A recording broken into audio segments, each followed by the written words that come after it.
Hello everyone, welcome to computer science E class. इस video के अंदर हमारा टॉपिक है पाइपलाइंस का। तो जल्दी से पहले हम क्वेश्चंस देख लेते हैं जिनके जवाब आपको इस वीडियो के अंदर मिल जाएंगे। फर्स्ट क्वेश्चन जिसका जवाब आपको मिलेगा कि पाइपलाइंस क्या होती हैं। उसके बाद हम देखेंगे क्यों यूज़ की जाती हैं पाइपलाइंस का, क्यों इतना इसका इम्पोर्टेंस है। जब हम शेल स्क्रिप्टिंग की बात करते हैं या शेल्स की बात करते हैं या शेल कमांड्स की बात करते हैं तो पाइपलाइंस कितना ज़्यादा इम्पोर्टेंस अपना रखती है। उसके बाद हम इसकी प्रैक्टिकल एग्जांपल्स भी करके देखेंगे कि कैसे हम पाइपलाइंस को यूज़ कर सकते हैं with in different different commands, उनको आपस में कैसे हम कनेक्ट कर सकते हैं। तो ये कुछ क्वेश्चंस हैं जिनके जवाब आपको इस वीडियो के अंदर मिल जाएंगे। तो स्टार्ट करते हैं फर्स्ट क्वेश्चन से, जो है हमारा कि पाइपलाइन क्या होती है। पाइपलाइन को अगर हम देखें तो जो हमने इनपुट आउटपुट रीडायरेक्शन का टॉपिक किया था लास्ट वीडियो के अंदर, उसके अंदर हमने देखा था कि हम किसी कमांड की आउटपुट को किसी फाइल के अंदर स्टोर कर सकते हैं, या फिर हमने किसी कमांड को अगर इनपुट देनी है तो वो हम किसी फाइल से दे सकते हैं। वो होता है इनपुट आउटपुट रीडायरेक्शन। पाइपलाइन के अंदर थोड़ा सा चेंज आ जाता है। पाइपलाइन क्या होती है, इसके अंदर हम किसी फाइल के अंदर स्टोर करने की बजाय आउटपुट को, या फिर स्क्रीन के ऊपर डिस्प्ले करने की बजाय हम क्या करते हैं, उस आउटपुट को जो पहली कमांड हमें प्रोवाइड करती है उस आउटपुट को हम किसी दूसरी कमांड को एज इनपुट प्रोवाइड कर सकते हैं। तो यहाँ पे फाइल्स का यूज़ ख़त्म हो गया पाइपलाइंस के अंदर। इसमें हमने क्या किया, पहली कमांड की आउटपुट को किसी दूसरी कमांड को एज इनपुट प्रोवाइड कर देते हैं। इसको आप इस फिगर से आसानी से समझ सकते हैं, जिसके अंदर कमांड 1 है जो लेफ्ट साइड में लिखी हुई है। इसकी जो भी आउटपुट जनरेट होगी वो पाइप के अंदर चली जाएगी, पाइप के अंदर वो स्टोर हो जाएगी। उस पाइप का यूज़ किया जाता है फिर आगे दूसरी कमांड को एज इनपुट प्रोवाइड करने के लिए। वही आउटपुट जो कमांड 1 ने जनरेट की थी वो पाइप के अंदर चली गई, वहाँ पे स्टोर होगी थोड़े टाइम के लिए, और फिर वो दूसरी कमांड के पास एज इनपुट पहुंच जाती है। जनरली हम हर एक कमांड को इंडिविजुअली यूज़ कर सकते हैं, हमें पाइपलाइन की ज़रूरत नहीं होती है। फॉर एग्जांपल कैट कमांड है, उसको हम इंडिविजुअली यूज़ कर सकते हैं, किसी अदर कमांड के साथ जोड़ने की हमें उसकी ज़रूरत नहीं होती है अगर हमने उसको इंडिविजुअली यूज़ करना है तो। ऐसे ही LPR कमांड को आप इंडिविजुअली यूज़ कर सकते हैं, WC कमांड को आप इंडिविजुअली यूज़ कर सकते हैं। उसके अलावा और भी कई सारी कमांड्स हैं, हेड कमांड, टेल कमांड, जिनको आप प्रैक्टिकली एग्जांपल्स जब हम इसकी करेंगे वीडियो के एंड में और वहाँ पे हम उसको पाइपलाइन के अंदर यूज़ करेंगे, आप उन सारी कमांड्स को इंडिविजुअली भी यूज़ कर सकते हैं। लेकिन पाइपलाइन का यूज़ हम इसलिए करते हैं ताकि हम पिछली कमांड की जो हमें आउटपुट मिली है उसको दूसरी जो कमांड हम आगे लिखने वाले हैं वो कमांड उस पिछली कमांड की आउटपुट के ऊपर कुछ काम कर सकें। तो इसीलिए हम पाइपलाइन का यूज़ करते हैं कमांड्स को आपस में जोड़ने के लिए, ताकि जो पिछली कमांड से हमें रिजल्ट्स मिले हैं, जो आउटपुट मिली है, उसके ऊपर नेक्स्ट कमांड कुछ काम कर सकें। अदरवाइज़ वो सारी कमांड्स इंडिविजुअली भी काम कर सकती हैं। तो यही एक मेन रीज़न होता है जिसकी वजह से हम पाइपलाइंस को यूज़ करते हैं। उनका इंपॉर्टेंट रोल होता है शेल कमांड्स के अंदर। जो पाइप होती है वो एक तरह से टेम्परेरी स्टोरेज प्लेस होता है, टेम्परेरी स्टोरेज एरिया होता है, जहां पे पहली कमांड की जो आउटपुट जनरेट होती है वो स्टोर हो जाती है, जैसे कि मैंने आपको पहले भी बताया, और फिर बाद में वो एज इनपुट दूसरी कमांड को प्रोवाइड कर दी जाती है। पाइप को जो हम यूज़ करते हैं वो होती है दो या दो से ज़्यादा कमांड्स को आपस में कनेक्ट करने के लिए, ताकि जो हम ऐसे कुछ टास्क हैं जो हम एक कमांड से नहीं कर सकते हैं वो हम दो कमांड्स को कनेक्ट करके आपस में जोड़ के उनसे काम ले सकें। तो अगर आपको कोई ऐसा काम है जो आप एक कमांड से नहीं कर पाते हो, उसके लिए आपको मल्टीपल कमांड्स की ज़रूरत पड़ती है, तो आप उन मल्टीपल कमांड्स को आपस में जोड़ के पाइपलाइंस का यूज़ करके वो काम कर सकते हैं ईजीली। अगर आपने कमांड्स को आपस में जोड़ना है तो उसके लिए जो हम ऑपरेटर यूज़ करते हैं उसको पाइप सिंबल भी बोलते हैं, हम पाइप ऑपरेटर भी बोलते हैं। और वो पाइप ऑपरेटर आप यहाँ पे देख सकते हैं, एक वर्टिकल बार होती है जिसको हम यूज़ करते हैं आपस में कमांड्स को कनेक्ट करने के लिए। अगर आपने दो कमांड्स लिखनी है, उनको आपस में कनेक्ट करना है, तो दोनों के बीच में हम ये पाइप सिंबल यूज़ करते हैं। आप मल्टीपल कमांड्स को अगर आपने जोड़ना है तो आप हर एक कमांड के बाद पाइप सिंबल लगाते जाओगे, तो उस पाइप सिंबल के पहले वाली जो कमांड होगी उसकी जो आउटपुट जनरेट होगी वो पाइप सिंबल की दूसरी जो कमांड होगी राइट साइड में जो लिखी होती है उसको एज इनपुट मिल जाती है। अगर एग्जाम्पल के लिए हमने किसी प्रिंटर के ऊपर कोई फाइल को प्रिंट करना है तो वो हम एक कमांड से नहीं कर सकते हैं। उसके लिए हमें दो कमांड्स की ज़रूरत पड़ती है एटलीस्ट, और वो कमांड हो सकती है कि हम कैट कमांड को यूज़ करें एज फर्स्ट कमांड। उस कैट कमांड को हम फाइल को सप्लाई कर देते हैं। कैट कमांड उस फाइल को रीड करता है, ओपन करता है, और फिर भी जो भी उसके अंदर फाइल के अंदर आउटपुट होगी वो पाइप सिंबल का यूज़ करके, वो पाइप लाइन को यूज़ करके LPR कमांड को प्रोवाइड कर देगा। LPR कमांड हम यूज़ करते हैं प्रिंटर के ऊपर प्रिंटिंग करने के लिए। तो ऐसे हम किन्हीं दो कमांड्स को आपस में जोड़ सकते हैं। इनके दोनों कमांड्स के बीच में आप देख सकते हैं कि यहाँ पे हमने पाइप सिंबल को यूज़ किया हुआ है। कैट कमांड यहाँ पे क्या करेगी, जैसे कि मैंने आपको बताया, फर्स्ट डॉट txt नाम की जो फाइल हमने यहाँ पे यूज़ की हुई है उसको रीड करेगा, ओपन करेगा। उसके बाद उसकी जो आउटपुट होगी वो LPR कमांड को प्रोवाइड कर देगा। LPR कमांड की वो इनपुट बन जाएगी और LPR कमांड फिर उसके ऊपर काम कर सकता है जैसे जो उसने करना होता है, जैसे कि प्रिंटर के ऊपर वो प्रिंट कर सकता है। तो ये होता है पाइपलाइन का कंसेप्ट, जिसके अंदर आप मल्टीपल कमांड्स को एज कनेक्ट कर सकते हैं, आपस में जोड़ सकते हैं, ताकि आप कोई ऐसा काम कर सकें जो आप सिंगल कमांड से नहीं कर सकते हैं। इसीलिए पाइपलाइंस को इम्पोर्टेंट माना जाता है शेल कमांड्स के अंदर, जिससे कि हम मल्टीपल कमांड्स को आपस में कनेक्ट करके अपना एक टास्क कर सकते हैं जो हम सिंगल कमांड से नहीं कर सकते हैं। तो इसीलिए पाइपलाइन इम्पोर्टेंट रोल प्ले करता है जब भी हम शेल कमांड्स की बात करते हैं। अभी हम चलते हैं इसकी प्रैक्टिकल एग्जांपल के ऊपर, ताकि हमें और ज़्यादा आसानी हो इस टॉपिक को अंडरस्टैंड करने में और हमें पता चल सके कि कैसे हम एक कमांड की आउटपुट को एज इनपुट प्रोवाइड कर सकते हैं किसी दूसरी कमांड को, और कैसे हम इस सारी चीज़ को लिखते हैं जब भी हम शेल कमांड्स की बात करते हैं। तो उसके लिए हमने स्टार्ट कर लिया है ubuntu का डिस्ट्रीब्यूशन, लिनक्स डिस्ट्रीब्यूशन, जिसके अंदर अभी हम टर्मिनल के ऊपर वो कमांड्स लिखेंगे, कुछ कमांड्स को लिखेंगे जिनके अंदर हम पाइपलाइंस को यूज़ करके देखेंगे। उसके लिए हम कर लेते हैं पहले डैश बटन के ऊपर क्लिक। डैश बटन के क्लिक करते हैं तो हमें ये कुछ आइकन्स दिखाता है स्क्रीन के ऊपर, और उनके अंदर हमने करना है टर्मिनल के ऊपर काम। अगर आपको यहाँ पे टर्मिनल विजिबल नहीं है तो आप यहाँ पे सर्च भी कर सकते हैं। उसके बाद हमने इसके ऊपर किया क्लिक, फिर हमें ये एक विंडो दिखा देगा जो है टर्मिनल की विंडो, और इसी के अंदर हम वो कमांड्स को लिख के देखेंगे जिनके अंदर हम पाइपलाइंस को यूज़ करेंगे। तो उसके लिए सबसे पहले हम एक कमांड चला के देखते हैं, यहाँ पे ls कमांड। ls कमांड हमने सिंपली अब ये यूज़ करनी है और एंटर करके हम इसकी देख लेते हैं आउटपुट। ये स्क्रीन के ऊपर हमें इसने आउटपुट दिखा दी है। ये आउटपुट हमने इसलिए जनरेट करके देखी है ताकि हम एज इनपुट इसको किसी दूसरी कमांड को प्रोवाइड कर सके और हमें पता हो कि क्या आउटपुट ये ls कमांड जनरेट कर रही है। इसीलिए हमने यहाँ पे इसको एज इंडिविजुअल कमांड अभी चला के देखा है। तो अभी हम इस ls कमांड को यूज़ करते हैं पाइपलाइन सिंबल के साथ, पाइपलाइन ऑपरेटर के साथ, पाइप ऑपरेटर के साथ, किसी दूसरी कमांड के साथ कनेक्ट करने के लिए। जैसे कि इसके अंदर एक कमांड होती है grep command. grep command grep command use करते हैं हम किसी टेक्स्ट को फाइंड करने के लिए। जो भी हम grep कमांड को इनपुट देते हैं उसके अंदर जो भी हमने टेक्स्ट फाइंड करना होता है वो हम इसके आगे लिखते हैं। जैसे कि सपोज करो मैंने फाइंड करना है डॉक्यूमेंट्स, जो भी grep कमांड को इनपुट मिलेगी उसके अंदर मैंने डॉक्यूमेंट्स को सर्च करना है। तो सर्चिंग के लिए हम grep कमांड को यूज़ करते हैं। तो यहाँ पे क्या होगा, ls कमांड की जो भी आउटपुट जनरेट होगी, जो हम यहाँ पे देख सकते हैं क्या जनरेट होगी, वो एज इनपुट मिल जाएगी grep कमांड को। grep कमांड क्या करेगा, उसके अंदर डॉक्यूमेंट्स को सर्च करेगा, अगर उसको कुछ मिला तो वो डिस्प्ले कर देगा, अगर कुछ नहीं मिला तो कुछ भी डिस्प्ले नहीं करेगा। एंटर प्रेस किया तो जैसे कि यहाँ पे आप देख सकते हैं इसकी आउटपुट जनरेट हुई है। ये आउटपुट जो जनरेट की गई है वो जनरेट की गई है grep कमांड के द्वारा। ls कमांड के द्वारा जो आउटपुट जनरेट की गई थी वो मिल गई एज इनपुट grep कमांड को। grep कमांड ने उसके ऊपर कुछ काम किया, सर्च किया डॉक्यूमेंट्स को। अब क्योंकि उसको डॉक्यूमेंट्स मिल गया तो उसने आउटपुट में हमें जनरेट करके यहाँ पे डिस्प्ले कर दिया स्क्रीन के ऊपर। अब सपोज करो अगर मैं कुछ यहाँ पे ऐसा लिख देता हूँ जो इसको नहीं मिलेगा या जो नहीं है आउटपुट में ls कमांड की, तो ये स्क्रीन के ऊपर हमें कुछ भी नहीं दिखाएगा।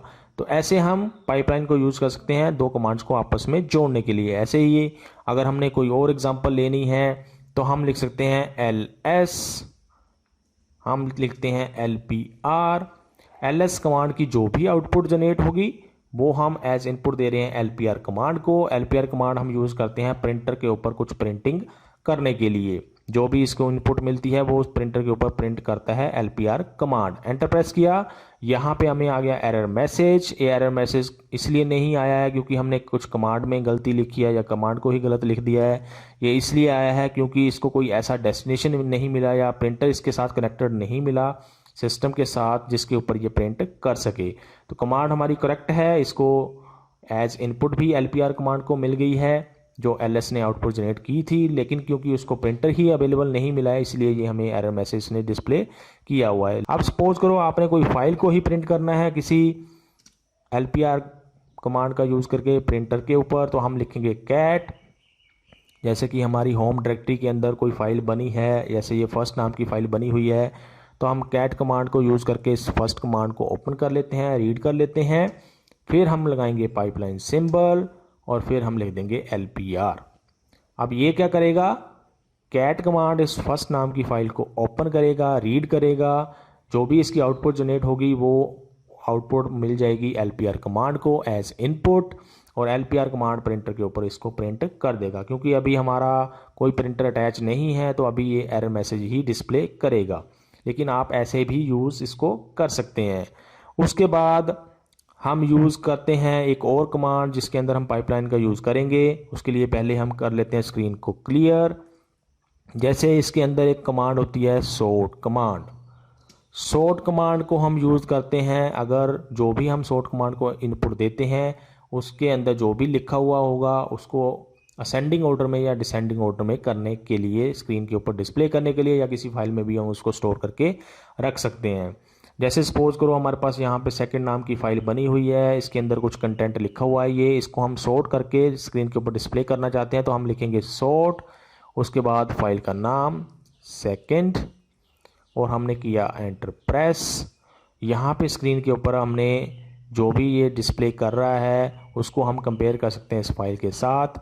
फाइल में वो आगे पीछे लिखा हुआ है, लेकिन स्क्रीन के ऊपर सॉर्ट कमांड ने हमने उसको सॉर्टिंग करके दिखा दिया, असेंडिंग ऑर्डर में करके दिखा दिया। इसको हम उल्टा भी कर सकते हैं, उसके लिए हमें -R इसके अंदर यूज़ करना पड़ता है।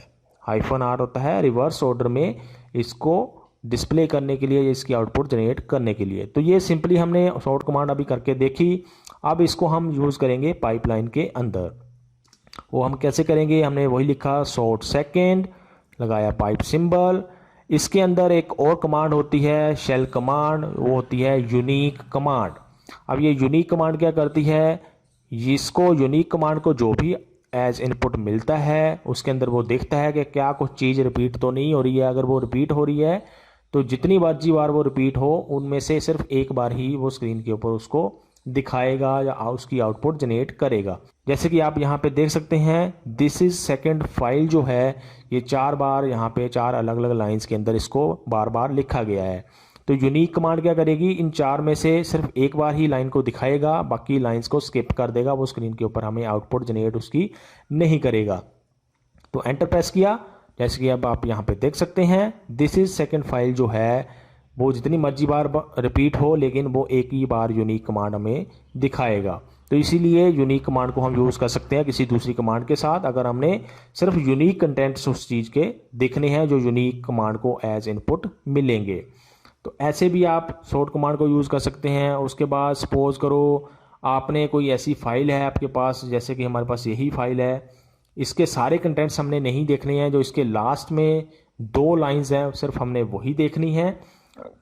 तो उसको हम एक कमांड से नहीं कर सकते, उसके लिए हम कमांड लिखते हैं। जैसे कि सपोज करो मैंने लिखा कैट कमांड, यहाँ पे सेकंड हमारी फाइल का नाम है, इतना एंटर प्रेस किया तो इसने सारा कंटेंट हमें दिखा दिया। लेकिन हम चाहते हैं कि हमने सिर्फ लास्ट की 2 लाइंस यहाँ पे देखनी है, तो वो हम क्या करेंगे, लिखेंगे कैट, उसके बाद सेकंड, उसके बाद यूज़ करेंगे पाइप सिंबल, फिर हम लिखेंगे एक और कमांड इसके अंदर होती है, वो होती है टेल कमांड। उसके बाद टेल कमांड के बाद हम इसको एक ऑप्शन देते हैं -2। इसका मतलब ये होता है कि हमने जो बॉटम से शुरू करना है उसके ऊपर वाली जो 2 लाइंस हैं, बॉटम की लास्ट 2 लाइंस हैं, उनको ही हम यूज़ करना चाहते हैं उनको ही डिस्प्ले करना चाहते हैं। एंटर प्रेस किया तो अभी आप इसकी आउटपुट को कंपेयर कर सकते हैं पिछली आउटपुट के साथ। इसने हमें लास्ट की 2 लाइंस को ही यहाँ पे स्क्रीन के ऊपर शो किया है। तो यहाँ पे भी हम 2 कमांड्स को आपस में जोड़ रहे हैं, कैट कमांड को और टेल कमांड को। अगर सपोज करो आपने पहली 2 लाइंस को देखना है, जो टॉप की पहली 2 लाइंस हैं उनको आप देखना चाहते हैं, तो उसके लिए इसके अंदर कमांड होती है, टेल की हम जगह लिख देंगे हेड कमांड। एंटर प्रेस किया तो पहली 2 लाइंस को इसने हमें स्क्रीन के ऊपर डिस्प्ले कर दिया। तो ऐसे भी आप इनको कमांड्स को आपस में जोड़ सकते हैं पाइपलाइंस का यूज़ करके। ऐसे ही एक और कमांड होती है, जैसे कि हमने लिखा कैट, उसके बाद लिखा सेकंड, फिर यूज़ किया हमने पाइपलाइन सिंबल। एक कमांड होती है WC कमांड होती है वर्ड काउंट के लिए, लेकिन वर्ड काउंट के अलावा ये हमें उसके कैरेक्टर काउंट भी बताता है, उसमें कितनी लाइंस हैं वो भी हमें ये स्क्रीन के ऊपर डिस्प्ले कर देता है। एंटर प्रेस किया, अभी आप देख सकते हैं एक कैट कमांड में कितनी लाइंस लिखी हुई हैं वो आप काउंट कर सकते हैं, 1 2 3 4 5 6। तो ये जो पहला नंबर इसने हमें दिखाया है वो 6 नंबर ऑफ लाइंस का दिखाया है कि कितनी लाइंस हैं इसको जो WC कमांड को इनपुट मिली है उसके अंदर।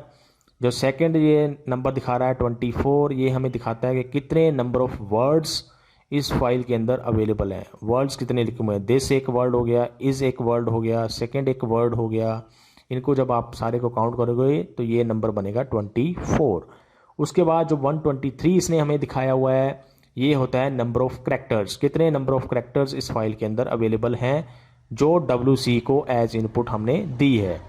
तो ये सारी चीज़ें हमें ये स्क्रीन के ऊपर दिखा सकता है। ये ऐसे हम इस कमांड को भी पाइपलाइन का यूज़ करके आपस में कनेक्ट कर सकते हैं। इसको आप थोड़ा सा अलग भी कर सकते हैं WC के अंदर, जैसे कि हमने लिखा -L, ये सिर्फ अब हमें नंबर ऑफ लाइंस ही दिखाएगा, कितनी लाइंस इस फाइल के अंदर अवेलेबल हैं। तो ये है हमारा सारा पाइपलाइन का कंसेप्ट, जिसके अंदर हम मल्टीपल कमांड्स को आपस में जोड़ सकते हैं। अभी यहाँ पर हमने सिर्फ 2 कमांड्स को ही आपस में जोड़ के देखा, हम चाहें तो हम 2 से ज़्यादा कमांड्स को भी आपस में जोड़ सकते हैं। बीच में हमने सिर्फ पाइपलाइन सिंबल को ही यूज़ करना होता है। जैसे कि एग्जांपल के लिए हम यहाँ पे कर लेते हैं कैट सेकंड, ये हमारी पहली कमांड होगी, इसको हम जोड़ देते हैं टेल कमांड के साथ। टेल कमांड में सपोज करो हमने उसकी लास्ट की 5 लाइंस को ही यूज़ करना है। इसको मैंने अभी एंटर प्रेस कर देता हूं ताकि इसकी आउटपुट हमें मिल जाए। यहाँ पे आप देख सकते हैं, इसको आप इस फाइल के साथ कंपेयर कर सकते हैं। इसके अंदर जो भी कंटेंट है उसकी जो लास्ट की 5 लाइनें हैं वो हमें यहाँ पे इसने डिस्प्ले की हैं। एक लाइन को इसने छोड़ दिया जो टॉप वाली लाइन है, क्योंकि हमने लास्ट की 5 लाइनें ये स्क्रीन के ऊपर दिखाएगा। अब हम इसी कमांड के साथ एक और कमांड जोड़ देते हैं पाइपलाइन सिंबल को यूज़ करके। वो कमांड हम जैसे कि जोड़ लेते हैं इसके अंदर हेड कमांड, जो क्या करता है हमें टॉप की कुछ लाइंस को, नंबर ऑफ लाइंस को दिखाता है, डिस्प्ले करता है या आउटपुट देता है। इसके अंदर सपोज करो हमने करना है सिर्फ 3 लाइंस को डिस्प्ले करना है या आउटपुट इसकी जनरेट करनी है। अब यहाँ पे क्या होगा, कैट कमांड रीड करेगी सेकंड फाइल को जिसके अंदर ये सारा कंटेंट है, उसकी आउटपुट जो जनरेट होगी वो टेल कमांड को चली जाएगी। टेल कमांड करेगी क्या, नंबर ऑफ 5 लाइंस जो हैं बॉटम की उनको एज आउटपुट प्रोवाइड कर देगी, उसकी आउटपुट जनरेट कर देगी जो हमने यहाँ पे देख लिया करके। तो ये जो आउटपुट जनरेट हुई है अब वो आउटपुट हेड कमांड को मिल जाएगी, और हेड कमांड का क्या करेगा, इसमें से भी जो ऊपर की 3 लाइंस है उनको ही ये आउटपुट में हमें डिस्प्ले करेगा। एंटर प्रेस किया तो जैसे कि आप यहाँ पे आउटपुट जनरेट करके इसकी देख सकते हैं। तो ये सारी पूरी वर्किंग है, आप कैसे पिछली कमांड को दूसरी कमांड के साथ कनेक्ट कर सकते हैं, उसको अगर आप चाहे तो अगली और कमांड के साथ भी कनेक्ट कर सकते हैं। ऐसे मल्टीपल कमांड्स को आपस में आप कनेक्ट कर सकते हैं कोई पर्टिकुलर काम करने के लिए। एक ही लाइन के अंदर एक ही नंबर ऑफ कमांड्स को कनेक्ट कर सकते हैं आप, एक तरह से एक कमांड उनकी आपस में बना सकते हैं उनको आपस में जोड़ के।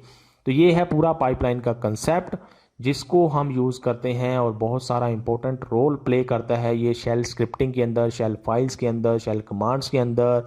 जब भी हमने कोई काम करना होता है सिस्टम के ऊपर। तो आई होप आपको सारा कंसेप्ट ये समझ आ गया होगा, इसका प्रैक्टिकल एग्जांपल्स आपको समझ आ गई होंगी। जो पाइपलाइंस हैं वो हम मोस्टली उन्हीं कमांड्स के साथ यूज़ करते हैं जो या तो आउटपुट जनरेट करते हैं या फिर जिनको इनपुट की ज़रूरत होती है। जो हम आउटपुट जनरेट करना चाहते हैं वो हम पहले लिख देते हैं कमांड, और जिसको हम इनपुट देना चाहते हैं उसको हम पाइपलाइन के बाद में लिखते हैं। तो ये सारा कंसेप्ट हो गया पाइपलाइन का। आई होप आपको सारा कंसेप्ट अंडरस्टैंड हो गया होगा। जो भी इसकी प्रैक्टिकल एग्जांपल्स हमने करके देखी वो सारी आपको पता चल गई होंगी। अगर फिर भी आपको कुछ क्वेश्चंस कुछ क्वेरीज रह गई हैं तो आप कमेंट सेक्शन के अंदर पूछ सकते हैं। अभी के लिए इस वीडियो के अंदर इतना ही। Thanks for watching.